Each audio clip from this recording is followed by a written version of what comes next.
Compensate होंगी। और ये जो फिगर्स हैं ये तो मेरा जो पर्सपेक्टिव है वो ऑल टुगेदर डिफरेंट है। मेरा मानना ये है कि हमें जो पॉलिसी है वो एक्सपोर्ट ओरिएंटेड पॉलिसीज़ देनी चाहिए और उसी बैकग्राउंड में, उसी बैकड्रॉप में हमारी जो पॉलिसीज़ हैं वो देखें, क्रिएशन ऑफ वेल्थ होगी और जॉब एम्प्लॉयमेंट होगी, प्रॉस्पेरिटी आएगी। जो फिगर्स 2%, 2.5%, फला 5 बेसिस पॉइंट, मैं इस तरह से चीज़ों को एनालाइज नहीं करता।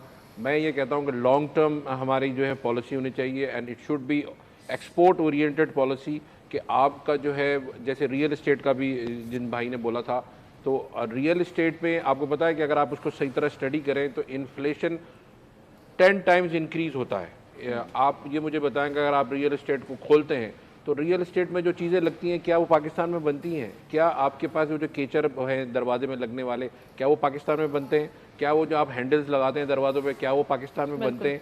क्या आपके जो सैनिटरी वेयर हैं क्या वो पाकिस्तान में बनते हैं?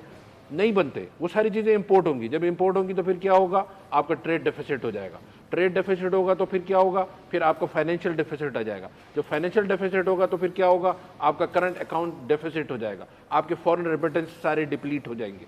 तो आपको जो पॉलिसी मेकिंग है, मैं हमेशा ये कहता हूँ कि उन लोगों को से मशावरत नहीं करनी चाहिए जिनका अपना कॉन्फ्लिक्ट ऑफ इंटरेस्ट होता है। होता ये है कि ज़्यादातर हम उन तमाम लोगों को ऑन बोर्ड ले लेते हैं जिनका अपना कॉन्फ्लिक्ट ऑफ इंटरेस्ट होता है। रियल इस्टेट वाला कहता है रियल इस्टेट को दे दो, टेक्सटाइल वाला कहता है टेक्सटाइल को दे दो। भाई टेक्सटाइल भी 70 साल से हम टेक्सटाइल पे ही हैं। तो we need to diversify our export commodity, we need to explore new avenues. और अभी ये टेक्नोलॉजी का दौर है, डिजिटलाइजेशन का दौर है। हमें इकोनॉमी को कैसे डिजिटलाइज करेंगे? आपकी जो है वो आप अपनी चीज़ों को आपका जो ब्रॉडबैंड है उसको वो करें। आपके जो बच्चे हैं जो सॉफ्टवेयर में काम कर रहे हैं, बेहतरीन आपका जो एक्सेंट है पाकिस्तान के बच्चों का वो न्यूट्रल है।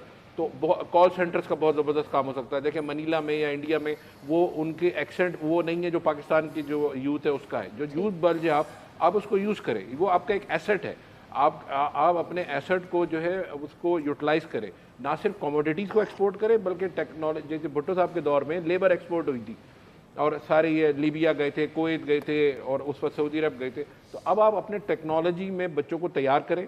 ज़रूरी नहीं है कि उनके पास डिग्री हो, ज़रूरी नहीं है कि वो जाएं यूनिवर्सिटी में। जॉब क्रिएशन एक बहुत बड़ा मसला है। इसी वजह से हम देख रहे हैं कि 7 लाख से ज़्यादा लोग जो हैं वो पाकिस्तान छोड़ के हर साल हम देखते हैं वैसे इस तरह के फिगर सामने आते हैं। नहीं, बाहर जो बच्चे जाते हैं, बाहर जा रहे हैं, हमारी लेबर वो अच्छी बात है कि वो जा रहे हैं, जाके वो आपको रेमिटेंस भेजते हैं। अभी भी 38 बिलियन रेमिटेंस भेजी है ना। बाहर जाने को हमें इनकरेज करना चाहिए क्योंकि आप ऑलरेडी ओवर पॉपुलस कंट्री है। अगर आप बाहर जाते हैं इंटरनेशनल एरिना में, अपने बच्चों की एम्प्लॉयमेंट, आपका एक शेयर है ना उधर, जीसीसी कंट्रीज में आपका एक शेयर है, जापान में, चाइना में आपका शेयर है, आपका वेस्टर्न वर्ल्ड में आपका शेयर है। तो you go and take your share. बिल्कुल ठीक है। मैं आपका पॉइंट मैंने ले लिया। मैं अब्दुल कदीर साहब की